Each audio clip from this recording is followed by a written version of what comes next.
I was pretty generous when I put it on with a roller. I just kind of slop it on and smooth it around and grab more. There's a couple different ways you can apply this red guard. You can do it with a trowel, you can do it with a roller. They suggest a 3/4 inch nap roller. I only had a 1/2 inch nap. That's the biggest one I had, so that's what I used. And it seemed to work all right. You can also spray this on with an airless spray gun. I'm guessing an airless spray gun. You have to use a certain size tip and a certain PSI.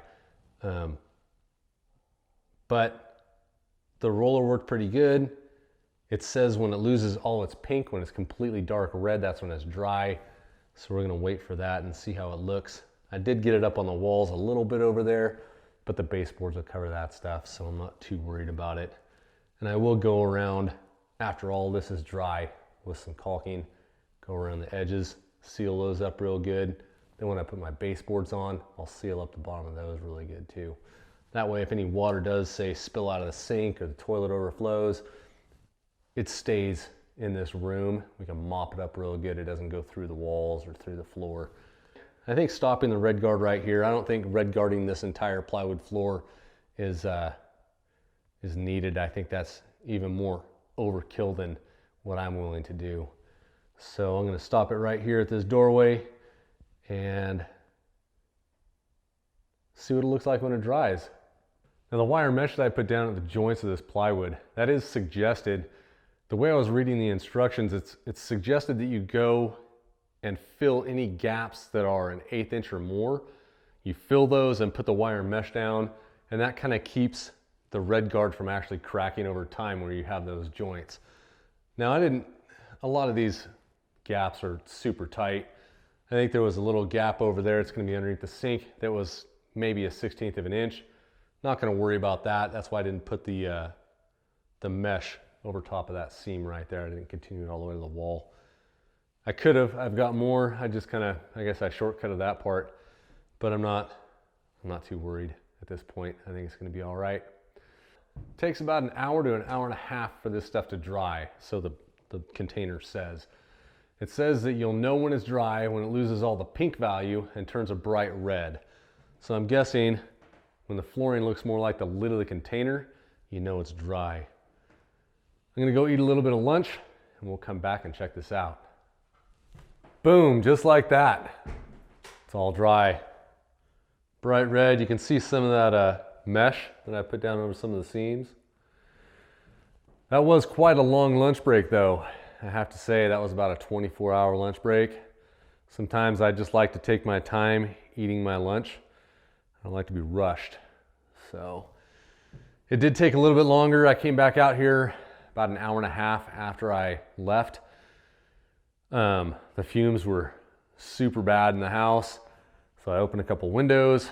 The red guard was still bright pink. It wasn't drying really fast.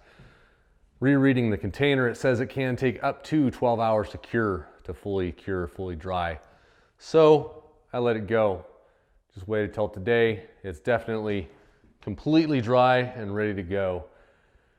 This morning, since I was kind of waiting for this, I took the time and went and got some plumbing stuff for the toilet so I can hook the toilet up. I also got the little grommets for the fan in there to go around that wire. That wire that I pointed out before, there's no grommet around it because I spaced it, but we'll get a little plastic grommet. Where's that little plastic grommet? These little plastic grommets here. Just kind of push the wire through it and plink it up in the hole. Protects the wire from rubbing on that sharp metal.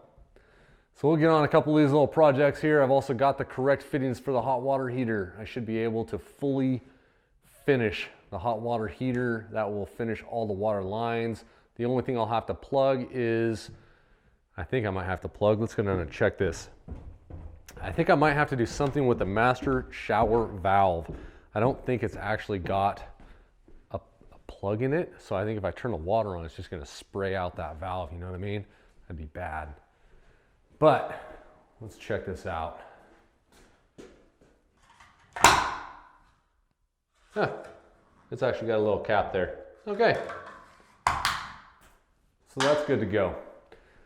I think I might put the valve in that though, just finish hooking all that valve up, because if I don't, I'll have to shut the water off and drain the house. to work on that valve.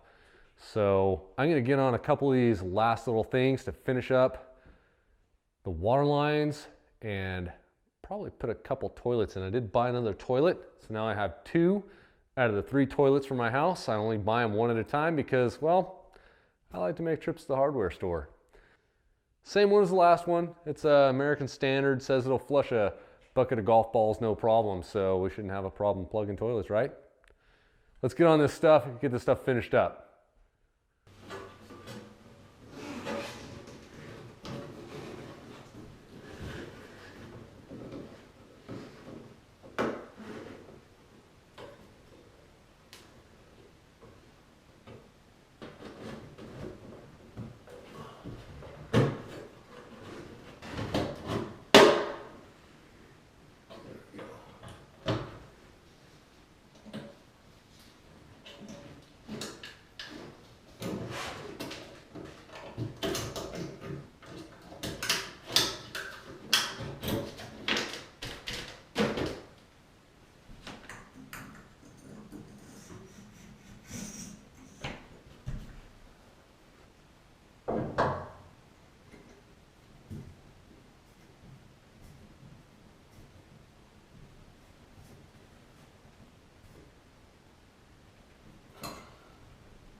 This room's done for now.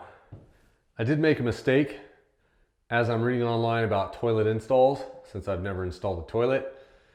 What they want to see is they want to see your toilet flange on top of your finished floor. They want you to put your finished floor in, whether it's vinyl, tile, whatever you're going to put down, and then put your toilet flange in your pipe. This is kind of a catch-22 for me because I had to have my plumbing inspected with pressure.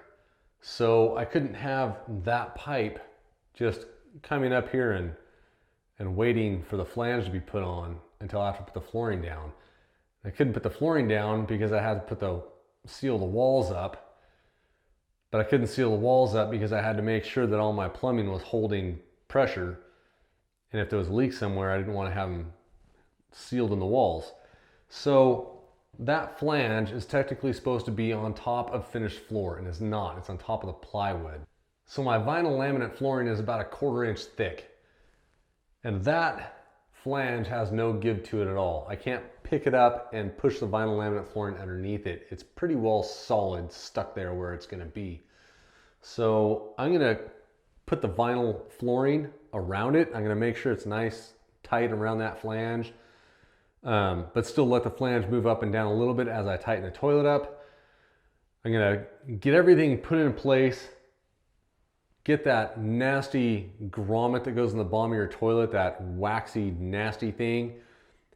I put it on the bottom of the toilet. I'm gonna measure how far it sticks down and measure how far it has to go to actually smash into place, just to make sure that I don't have a leak. I want to make sure it smashes into place. And I don't know if it's too small. I don't know if you can stack 2 on top of each other and just make a horrid mess as it squishes into place, or if you have to get a thicker one. I don't know how that works. I'll cross that bridge when I come to it. But right now, I need an executive decision on this floor.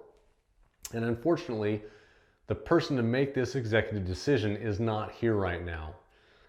The executive decision I'm talking about is whether the flooring goes this way or this way. God forbid diagonally. I don't want to even think about that.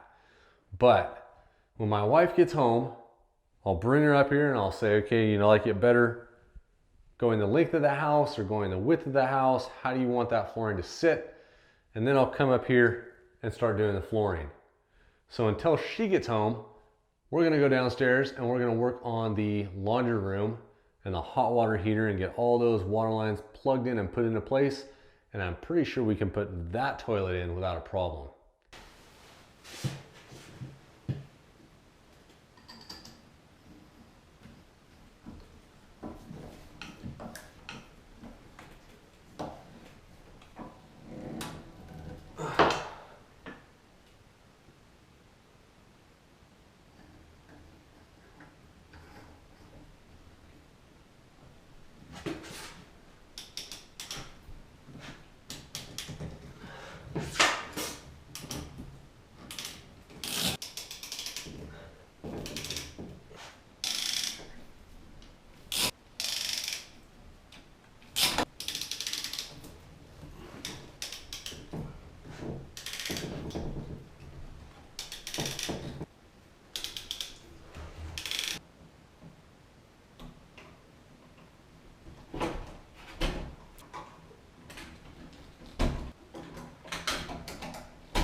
Looking back on this, I should have put that wax ring on the toilet side, not the drain side.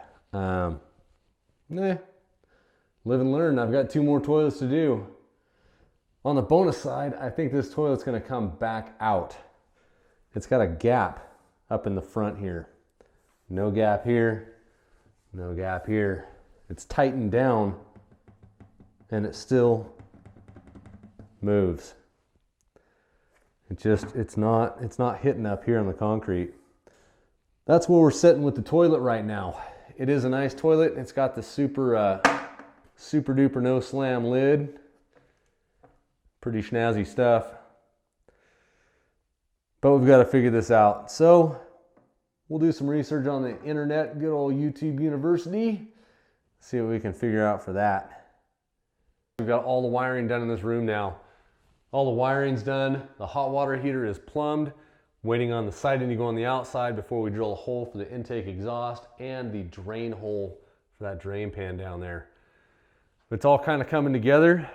My wife will get home here pretty soon, get an executive decision on that flooring upstairs, and we'll start working on that. Until next time, guys, go make something.